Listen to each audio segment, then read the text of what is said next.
மாநிலத்தினுடைய மொத்த உள்நாட்டு உற்பத்தி அப்படின்னு பார்த்தீங்கன்னா 2022-23 ஆண்டு முடிவடைந்த காலகட்டத்தில் 23,64,514 கோடியாக இருந்தது. 23,64,514 crores.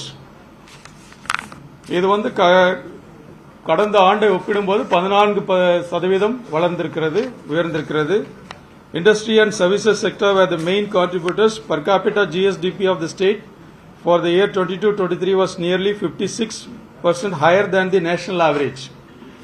National average per capita GDP அப்படின்னு பார்த்தீங்கன்னா தனி மனிதனுடைய ஒரு உள்நாட்டு ப்ராடக்ட்ஸ் அப்படின்னு பார்த்தோம்னா தமிழகத்தினுடைய per capita GSDP 3,08,020, whereas national average is 1,96,983.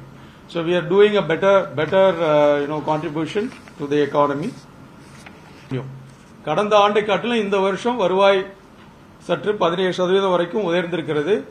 அப்படின்னா நல்ல விதமாக கலெக்ஷன் மெக்கானிசம் ஃபங்க்ஷன் ஆகுதுன்னு அர்த்தம். The own tax revenue constituted major part of the revenue receipts, almost 62%.